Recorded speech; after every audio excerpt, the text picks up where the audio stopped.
प्यारे साथियों को नमस्कार। स्वागत है आप सबका। मैं हूं डॉक्टर अम्बरीश शुक्ल।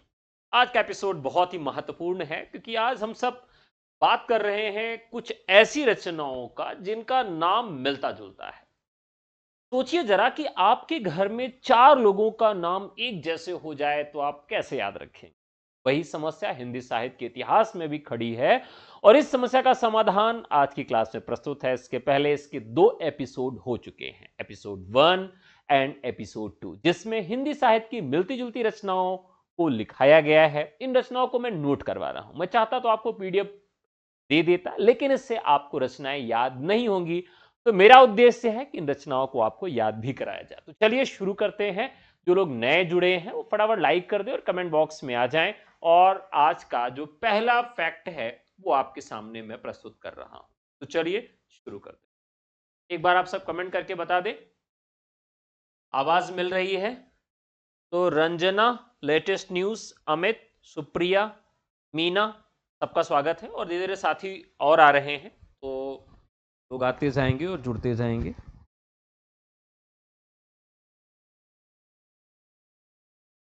तो सबसे पहली जो रचना है साथियों, वहां पर चलते हैं आज की। मकड़ी का जाला।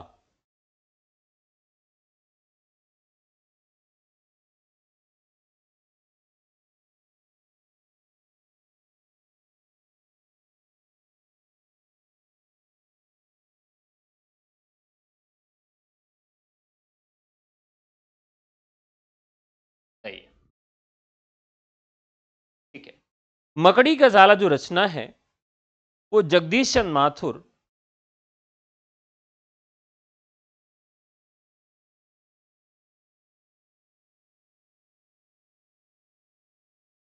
माथुर और कन्हैया लाल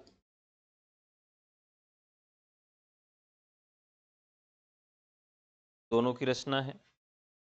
जगदीश चंद्र माथुर सांख्यिकार हैं और कन्हैया लाल ओझा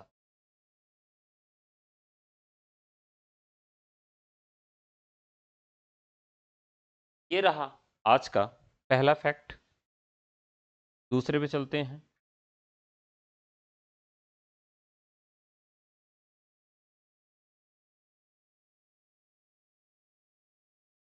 वसी नामा।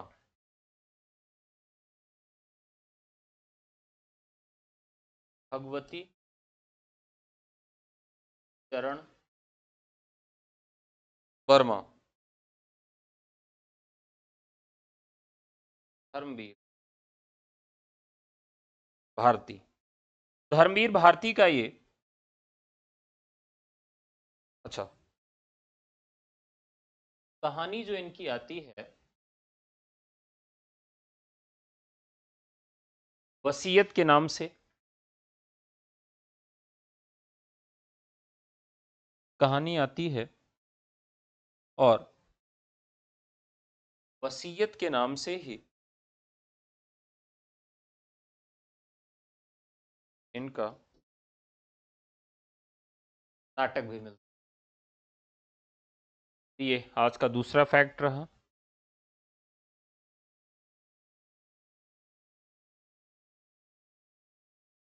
वापसी। देखिए कहानी है वापसी। मैं सबसे निवेदन करता हूं कि सबको ये कहानी पढ़नी चाहिए। ये कहानी इतनी अंदर तक हिला देने वाली कहानी है। कहानीकार कौन है? कहानी का यमबदा। एकांकी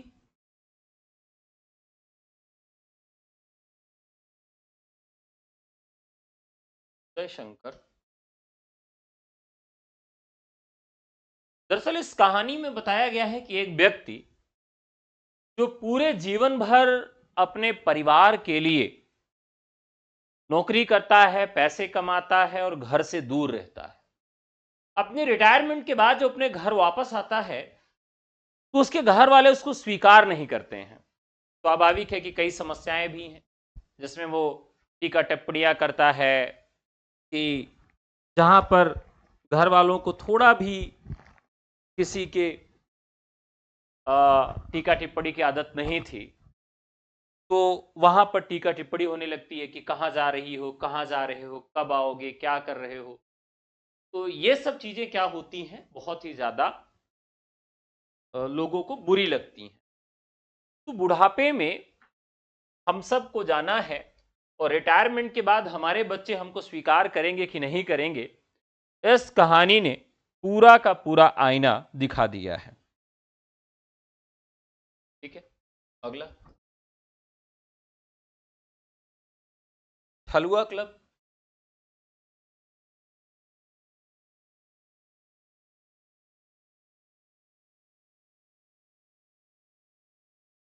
निबंध है गुलाब राय का,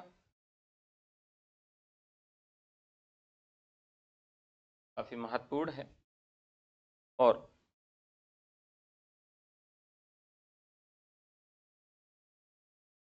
शक्कर क्लब जो है, ये भी निबंध है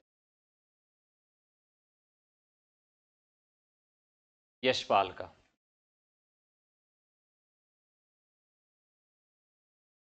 तो ये भी काफी महत्वपूर्ण है। अगले फैक्ट पर चलते हैं। विराम चिन्ह बहुत महत्वपूर्ण है। ये निबंध है, किसका है? मार्क्सवादी आलोचक रामविलास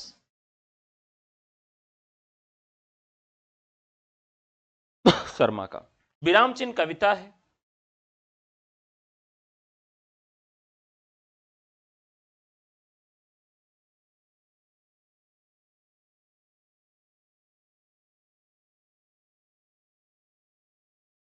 रामेश्वर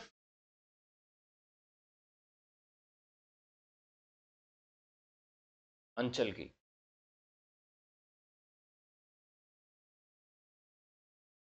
कब से ढूंढ रहे हैं, कहाँ ढूंढ रहे हैं भाई? तो विराम चिन्ह जो कविता है, ये भी काफी महत्वपूर्ण है। ठीक है, और निबंध भी इनका काफी महत्वपूर्ण है।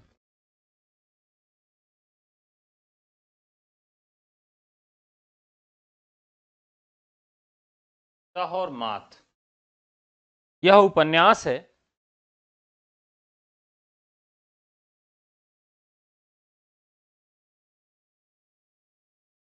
राजेंद्र यादव का। और शह ये मात,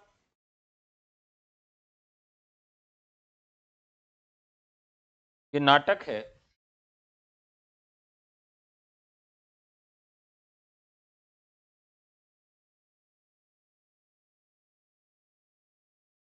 ब्रजमोहन सिंह का। अच्छा, यूट्यूब पे ढूंढ रहे हैं, ठीक है।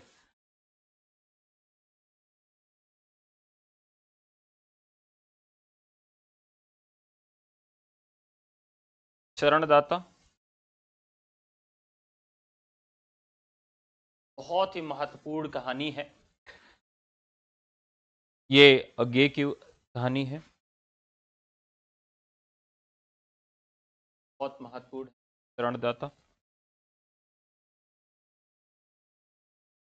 शरणदाता, शरणार्थी भी इन्हीं की है। और शरणागत जो है, वह वृंदावन लाल वर्मा की है।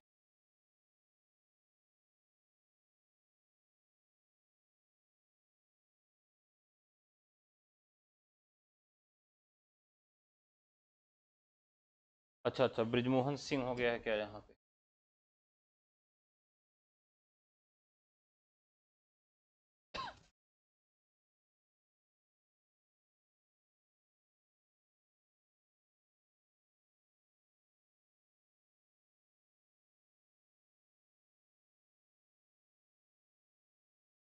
आगे,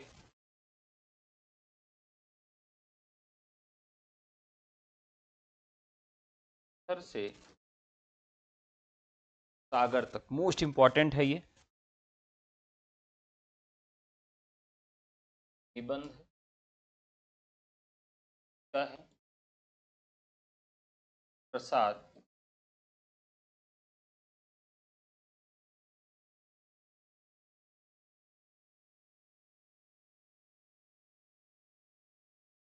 और शिखर से सागर तक।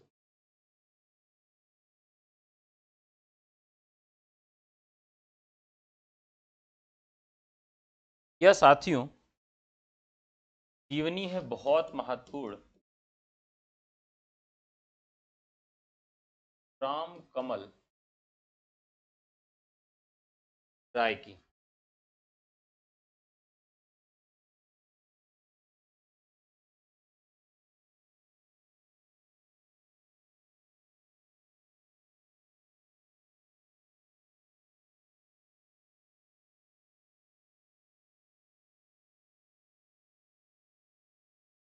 राग विराग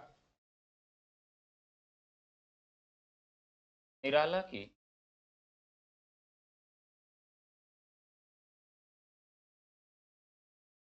कविताओं का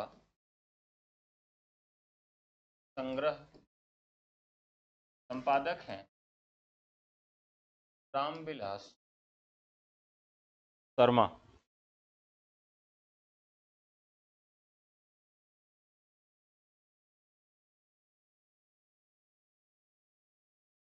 राग विराग कहानी है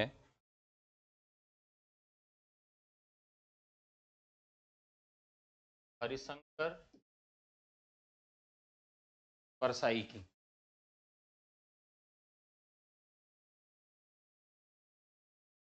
हाँ, राम कमल राय ने लिखी।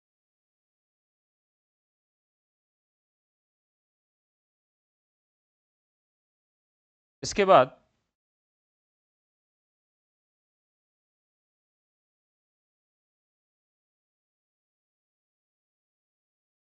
रश्मि, तिहार रश्मि नीरजा काव्य है। महादेवी वर्मा का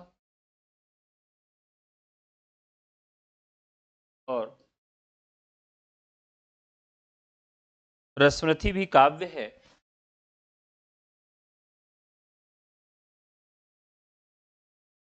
दिनकर का।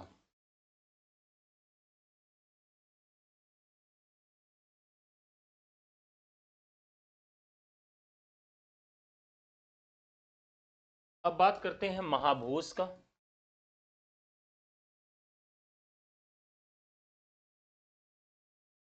नाटक, कहानी, उपन्यास।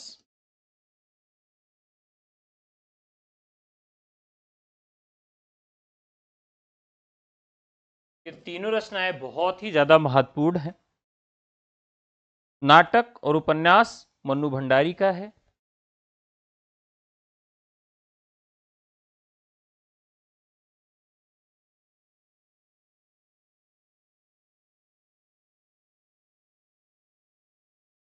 और ये कहानी जो है शैलेश मटियानी की है।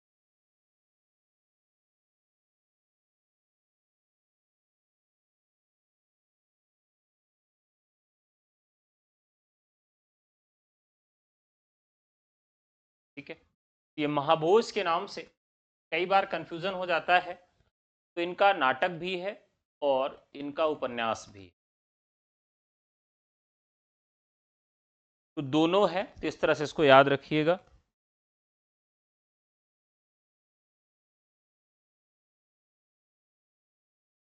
तरीके से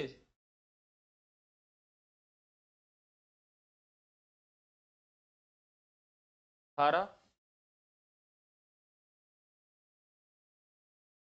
और युगधार, ये नागार्जुन की कविता और ये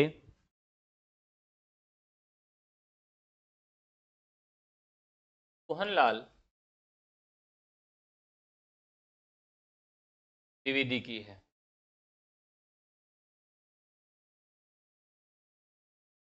तो यहाँ ध्यान रखिएगा, युगधारा और युगधार में अंतर है। युगधारा क्या है? नागार्जुन की है, और यहाँ युगधार जो है वह सोहनलाल द्विवेदी की रचना है। इसके बाद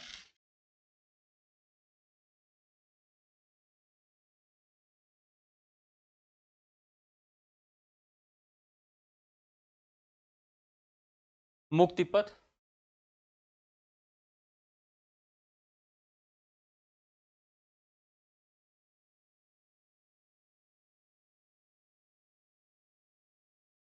पथ नाटक है। जयशंकर भट्ट का मुक्तिपथ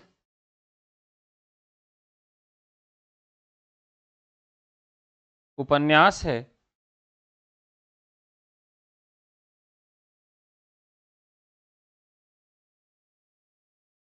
इलाचंद जोशी का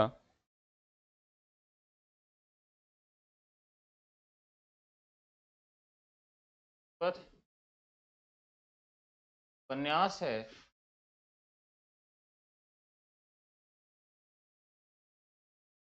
अभय मौर्य का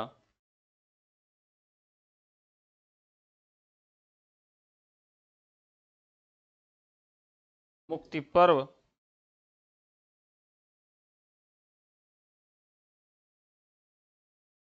उपन्यास है। मोहनदास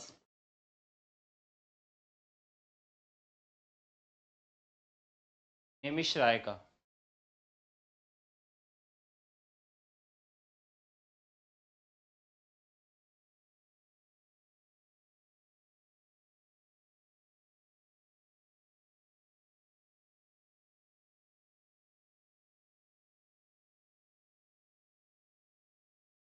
ये भी काफी महत्वपूर्ण है।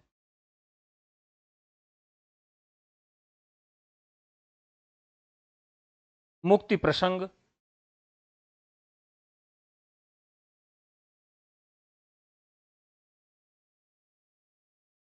काव्य है।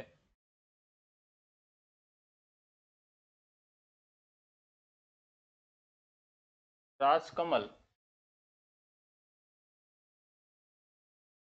चौधरी का।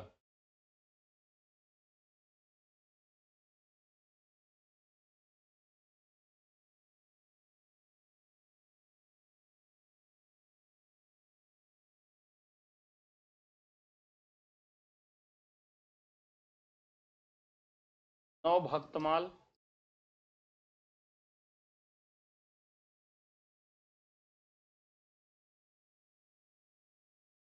राधा चरण, जो राधा के नए भक्त हैं उनके चरणों में होते हैं। उत्तरार्ध भक्तमाल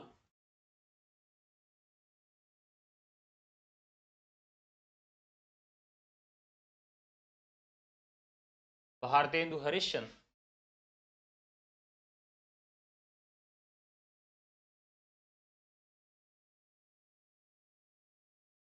भक्तमाल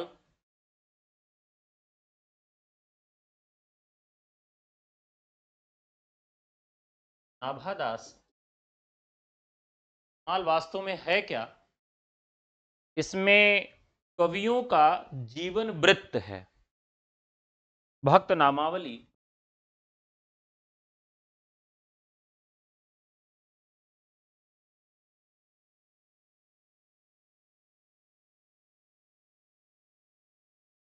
ध्रुवदास। ये सारी रचनाएं बहुत महत्वपूर्ण हैं। नौ भक्तमाल, उत्तरार्ध भक्तमाल, भक्तमाल और भक्त नामावली।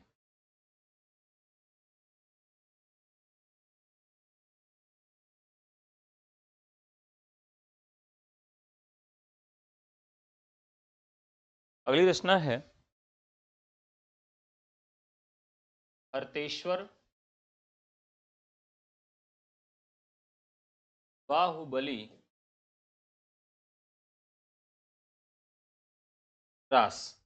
अब इस दुनिया में सबसे ज्यादा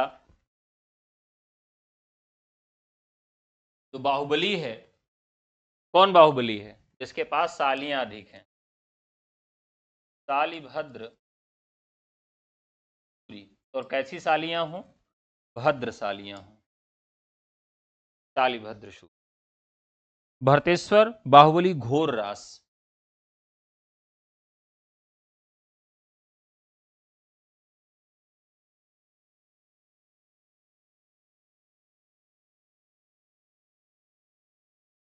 अब ये है ब्रजसेन सूर्य।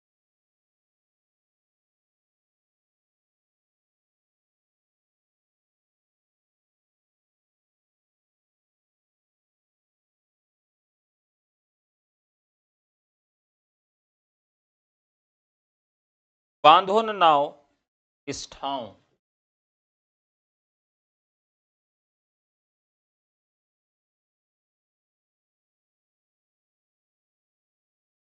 कविता है बांधो न नाव इस ठाव बंधु। यह काव्य है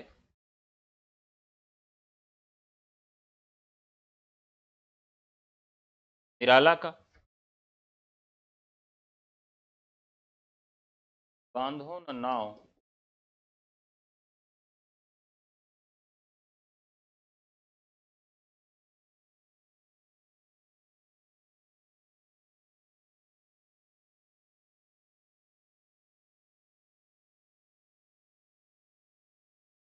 बांधो न नाव इस ठाव, ये काव्य है निराला का और उपन्यास है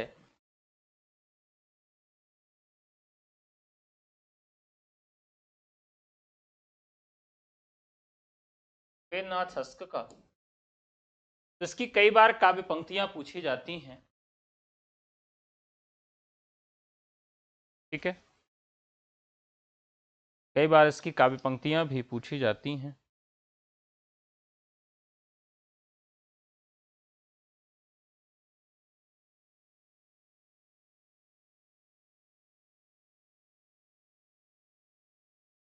बिहारी और देव। अब देखिए, जिसमें बिहारी पहले होंगे तो वहां पर कौन आएगा? भगवानी दीन आएंगे, यानी इनका नाम है लाला भगवानी दीन। और इसी में अगर देव पहले आ जाएंगे,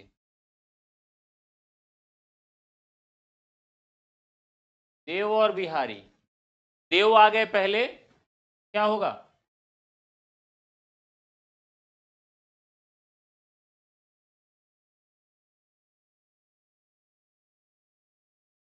तो देव और बिहारी, देव और बिहारी में देखिए देव आ रहे हैं तो यहां पहले देव का नाम होगा।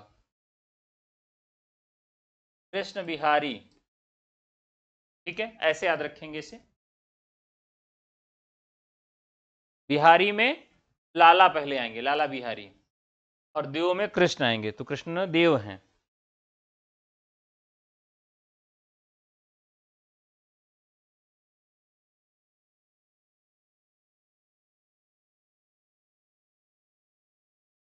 फूलों का कुर्ता।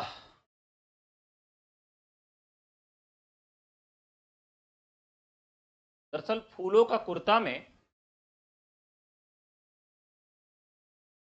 जो एक शब्द आता है फूलों, तो फूलों का मतलब फ्लावर या फूल नहीं है। फूलों का मतलब एक छोटी सी लड़की है जिसने एक कुर्ता पहना है।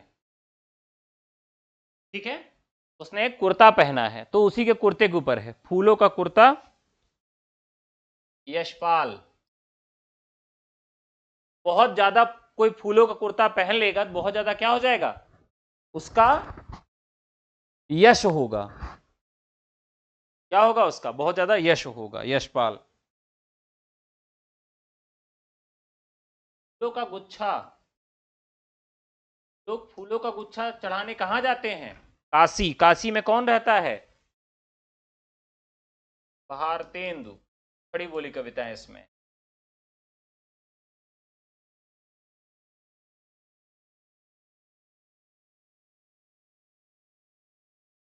रक्त के फूल।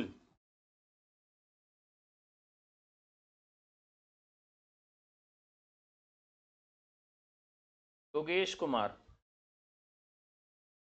सुबह के फूल।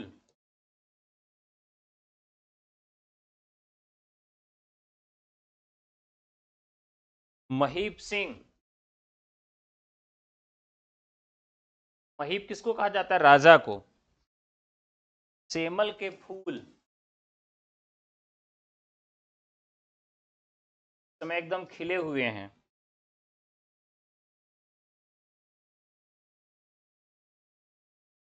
मार्कंडे। चिता के फूल। इंपॉर्टेंट।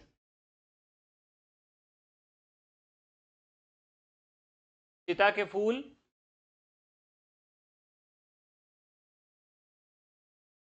राम वृक्ष। बेनीपुरी।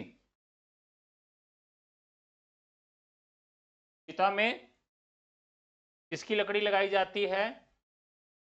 राम की। राम वृक्ष। दोपहरिया के फूल।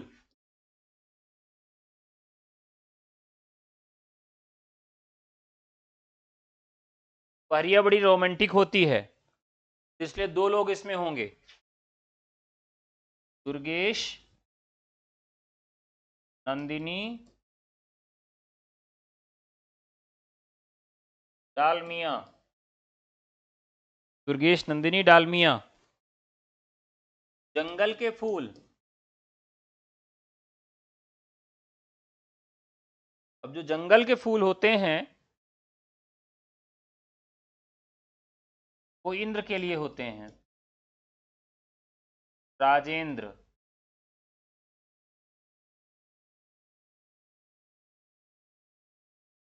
एकदम मोस्ट इंपॉर्टेंट है।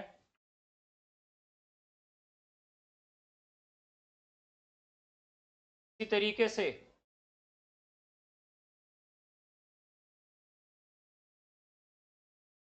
इसी तरीके से आदि के फूल।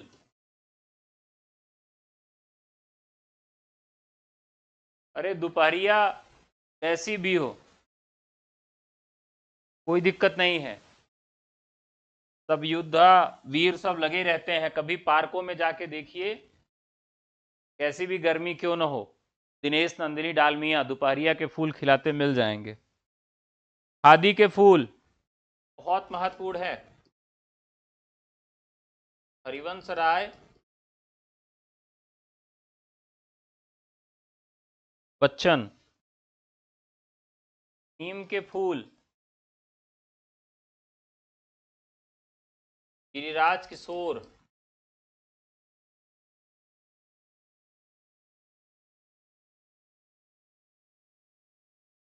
गुलाब के फूल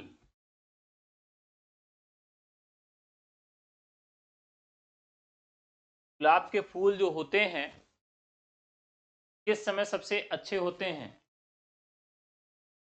सबसे अच्छे किस समय होते हैं? जब मौसम उषा का हो। प्रियंबदा। ठीक है। गुलाब के फूल कब अच्छे होंगे? जब उषा काल होगा। के फूल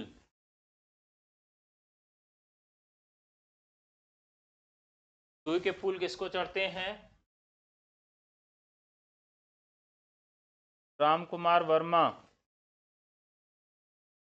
अरे भैया लिख लो, पांडेयपुरवा की बाद में चर्चा करिएगा। पांडेयपुर का वर्णन किस उपन्यास में मिलता है? बताइए, आपके यहाँ के ऊपर लिखा गया है। कागज के फूल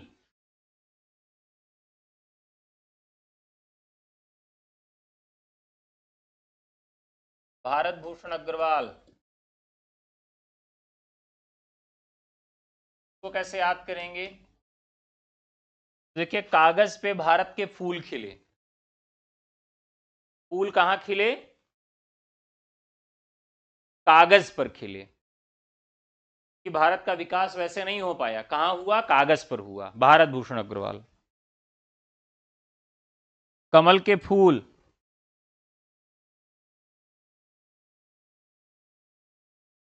कमल के फूल किसको चढ़ते हैं? भवानी प्रसाद मिश्र को, भवानी को चढ़ते हैं। किसको चढ़ते हैं? भवानी को। शिरीष के फूल, जिसके फूल पहली बार सुनिए समझिए कि हजारी प्रसाद द्विवेदी होंगे। हजारी प्रसाद, क्योंकि इन्होंने क्या लिखा है? कुटज के फूल, ऐसे ऐसे फूलों का, अशोक के फूल, इस तरीके से यही हैं, अशोक के फूल।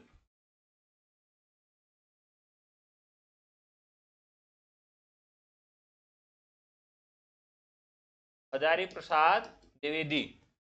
अब कुटज जो इन्होंने लिखा है वह भी एक फूल पर ही। इसी तरीके से रेती के फूल बहुत महत्वपूर्ण है।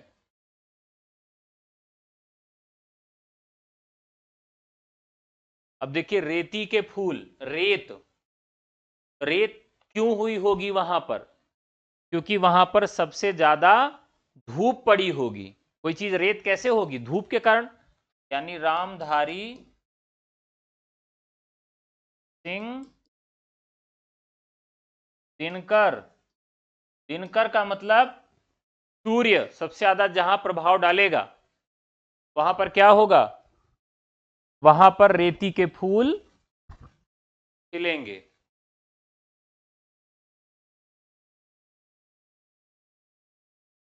सबसे ज्यादा फूल पर चर्चा। चलिए आगे बढ़ते हैं। पंचवटी, ध्यान रखिएगा, काव्य मैथिली शरण गुप्त।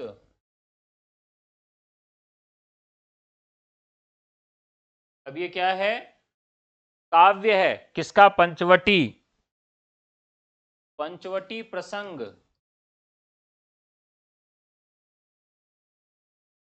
ये भी क्या है? काव्य है। ये किसका है? निराला का। कैसे याद रखें? देखिए जो लोग निराले होते हैं वो पंचवटी में जाते हैं तो प्रसंग करते हैं, यानी उनका प्रसंग बन जाता है। जो निराले लोग होते हैं वो पंचवटी में जब जाते हैं तो प्रसंग हो जाता है। और पंचवटी काव्य है मैथिली शरण गुप्त का।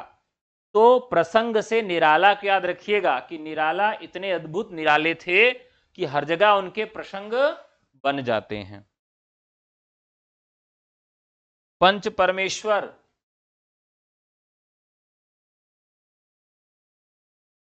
ये तो आप सब जानते हैं। कहानी है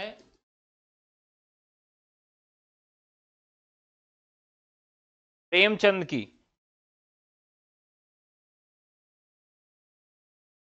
और पंच परमेश्वर कहानी है रांगे राघव की। तो प्रेमचंद की कहानी तो आप सब जानते ही हैं, रांगे राघव वाली भी आपको याद करना है। ठीक है। इसके अलावा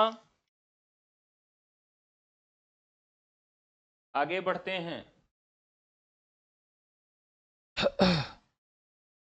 पेपरवेट,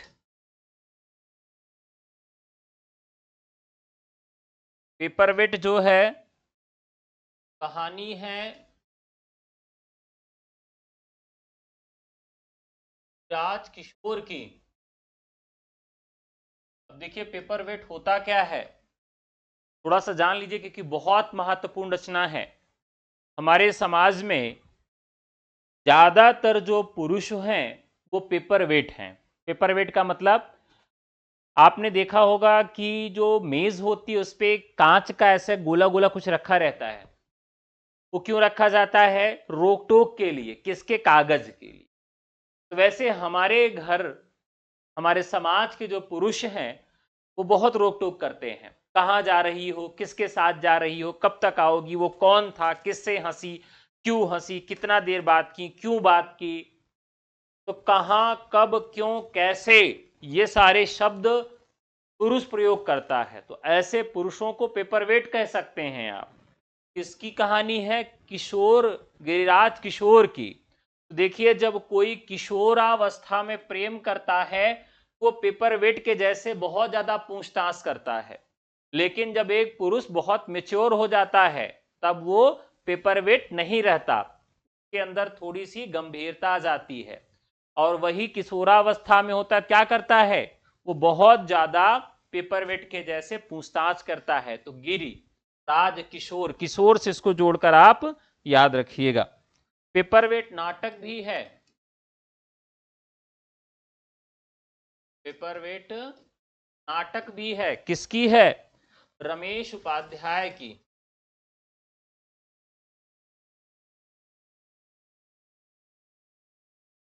रमेश उपाध्याय की।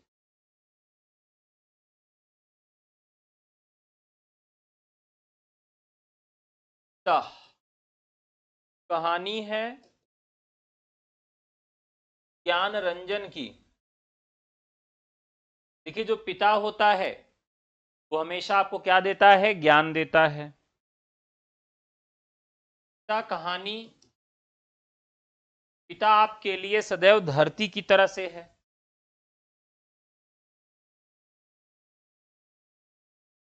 महीप राजा की तरह है।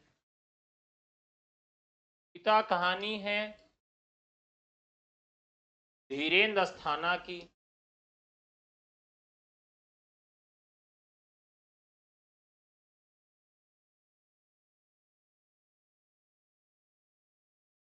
धीरेन्द्र अस्थाना की कहानी हो जाती है।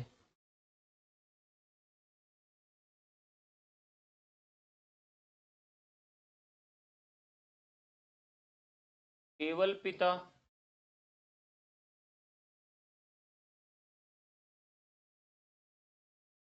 ये भी कहानी है सेवाराम यात्री की। तो हमें केवल पिता की सेवा करनी चाहिए। पिता दर पिता। कहानी है रमेश बख्शी की।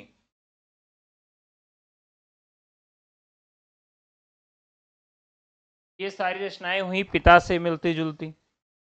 नई रचनाओं पर जल्दी एपिसोड लेकर आ रहा हूं।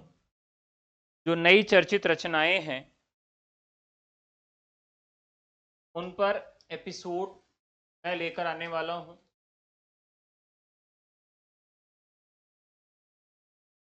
प्राकृतिक पेंगलम।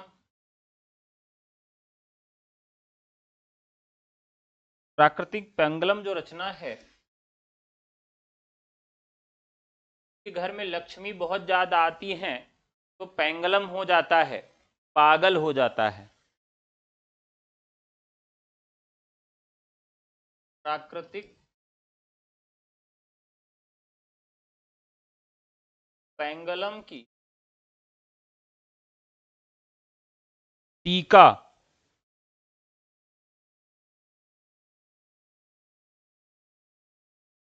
वंशीधर की रचना है।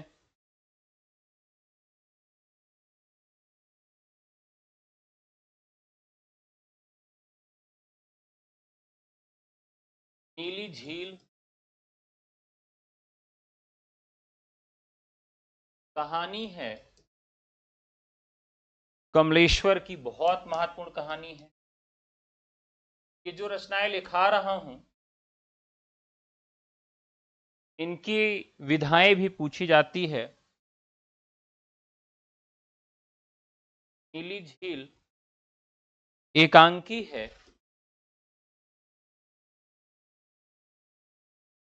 एकांकी है।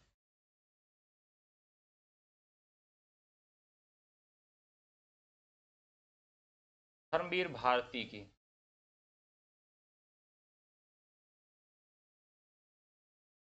ठीक है। इसके बाद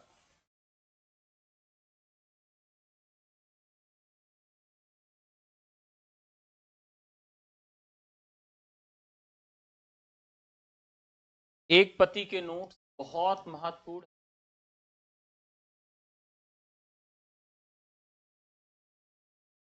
एक पति के नोट्स उपन्यास है महेंद्र भल्ला का। अब देखिए, जो पति है वो नोट्स में क्या लिखता है कि उसे भल्ला, भल्ला का मतलब भाला, भाला से उसको कोंचा गया था। किसने? उसकी पत्नी ने उसको कोंचा था, इसलिए अपनी बात को उपन्यास में लिख रहा था। ऐसे याद रखेंगे, एक पति अपने नोट्स में लिखता है कि उसको भाले से कोंचा गया था। एक पत्नी के नोट्स, एक पत्नी के नोट्स, तो पत्नी अपने नोट्स में क्या लिखती है उपन्यास में? इसे काला कहा गया था, ममता कालिया। किसी स्त्री को उम्र, रंग, उसकी लंबाई या बॉडी शेपिंग जिसको आप कहते हैं, शेमिंग जिसको कहते हैं, वो आप नहीं कर सकते। तो वैसे नोट्स हो गया ममता कालिया का। एक कस्बे के नोट्स,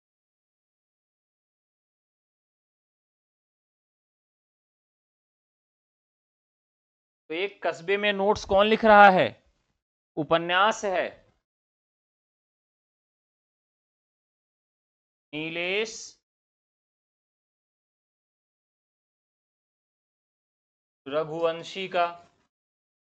अब इसे कैसे याद रखेंगे? एक कस्बे के नोट्स, कस्बे में कौन पढ़ रहा है? नीलेश, नीलेश नाम का एक बच्चा है जो कि कस्बे में पढ़ रहा है ऑनलाइन। एकलव्य के नोट्स,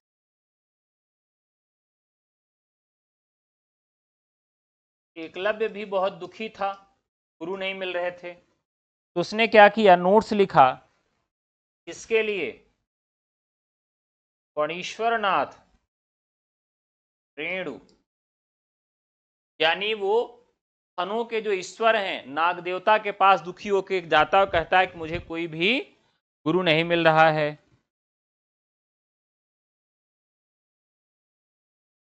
पेरिस के नोट्स,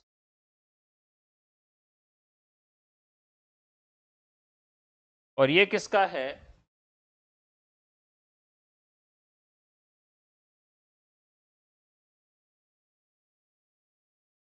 राम कुमार वर्मा का है। तो राम भगवान है, इसलिए एक बार उनका मन हुआ कि चलो पेरिस घूम आए। कैसे याद रहेंगे? पेरिस के नोट्स।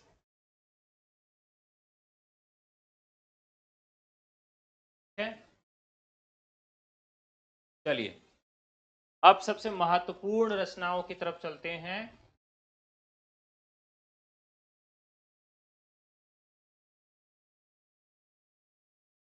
प्रेमचंद विश्वकोश। प्रेमचंद पर बहुत ज्यादा काम किसने किया है? उनका नाम है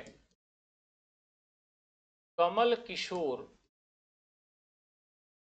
गोयनका। तो अभी भी ये क्या है? जीवित हैं, और प्रेमचंद पे इन्होंने बहुत सारा काम किया है। प्रेमचंद और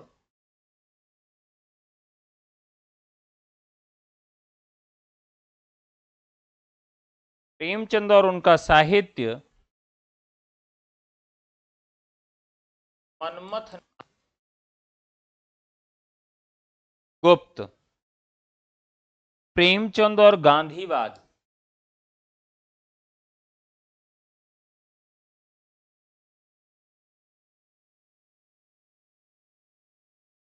प्रेमचंद और गांधीवाद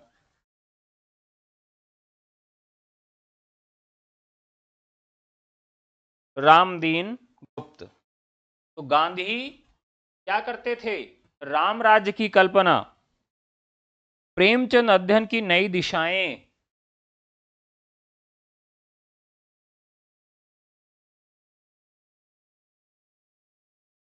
प्रेमचंद अध्ययन की नई दिशाएं किसने बनाई? कमल किशोर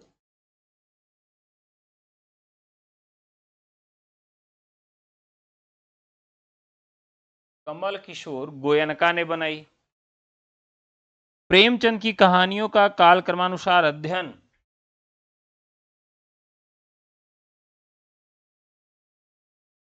प्रेमचंद की कहानियों का कालक्रमानुसार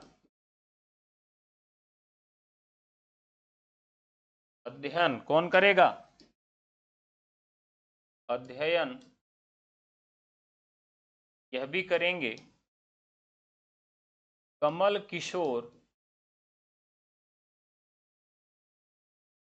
गोयनका। प्रेमचंद और उनका युग मोस्ट इंपॉर्टेंट रचना है साथियों। ये तो आप सब जानते होंगे। और उनका युग, तो प्रेमचंद के युग में कौन थे? ऐसा याद रखेंगे कि रामविलास शर्मा जी थे और उसी समय निराला भी थे। तो रामविलास शर्मा, प्रेमचंद और उनका युग। अब जो रचनाएं प्रेमचंद के ऊपर खूब पूछी जाती हैं,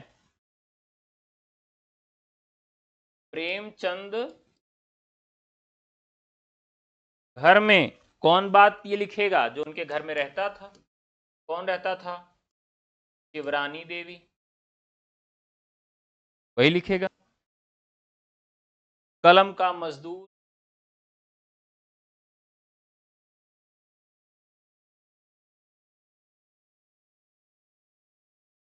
कलम का मजदूर। और मजदूरी कौन करेगा? मदन गोपाल। गोपाल जो थे वो मजदूरी करते थे कलम की। कलम का सिपाही, कलम से लिखने वाला जो सिपाही है वो क्या किया रहता है? अमृत पिया रहता है, इसलिए अमर हो जाता है। अमृत राय न, कलम से लिखने वाला सिपाही क्या पिया रहता है? अमृत। प्रेमचंद सामंतों के मुंशी,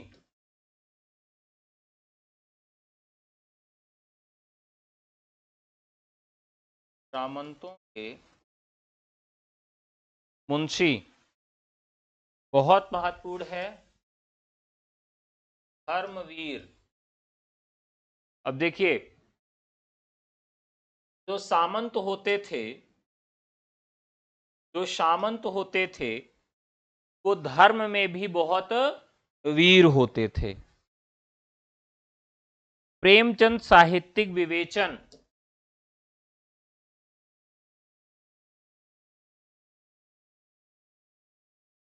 प्रेमचंद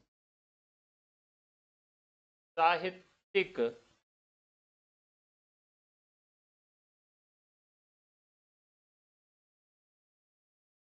प्रेमचंद साहित्यिक विवेचन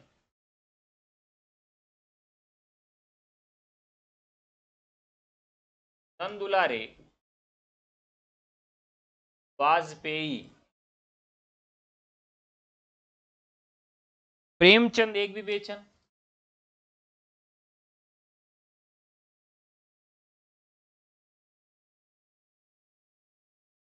प्रेमचंद एक विवेचन, इंद्रनाथ मदान। प्रेमचंद जीवनी और कृतित्व,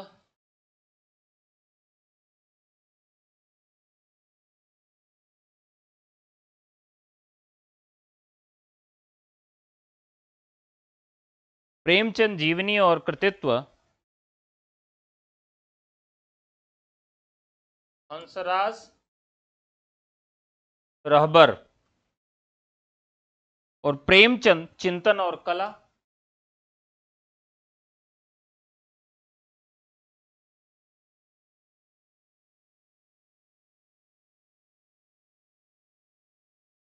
इंद्रनाथ मदान।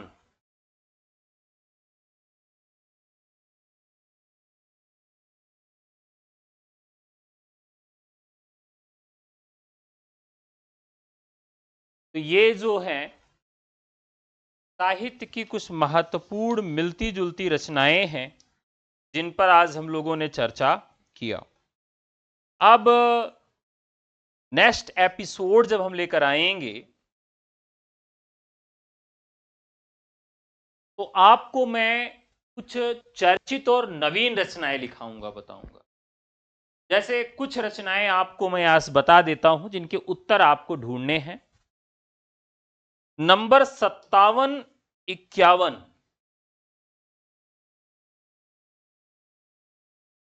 नंबर 57, 51 उपन्यास किसका है? बहुत चर्चित उपन्यास है।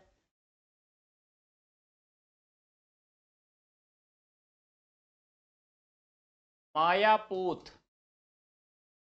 यह भी क्या है? उपन्यास है, बहुत चर्चित।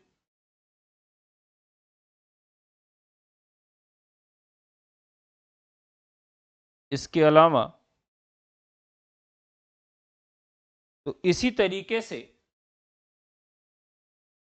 कुछ महत्वपूर्ण और एकदम चर्चित और नवीन रचनाएं जो हैं वो आप सबके लिए लेकर मैं आऊंगा, जिसको आप सब पढ़ेंगे, बहुत ही महत्वपूर्ण रहेंगी सब। इसी तरीके से उधार की जिंदगी,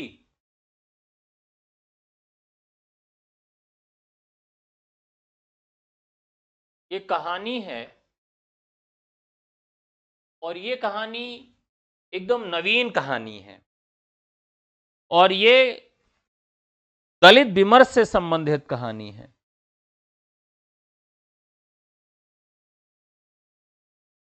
बहुत ही महत्वपूर्ण कहानी है।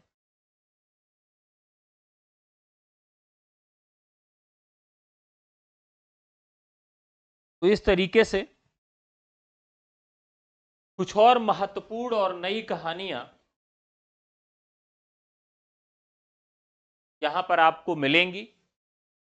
नवीन कहानी, नवीन उपन्यास, रेखा चित्र, निबंध, संस्मरण, ये सब आपको करवाऊंगा और ये पब्लिक क्लास में कराऊंगा। पब्लिक क्लास में कराऊंगा यानी कि YouTube पे सबके लिए कराऊंगा।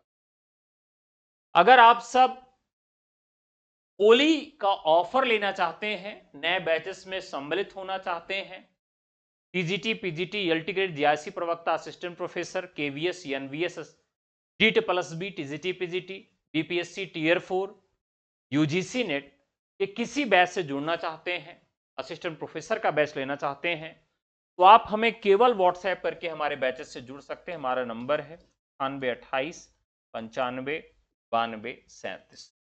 तो आज के एपिसोड यहीं तक, फिर आपसे मुलाकात होगी नेक्स्ट एपिसोड में। तब तक के लिए नमस्कार, जय हिंद।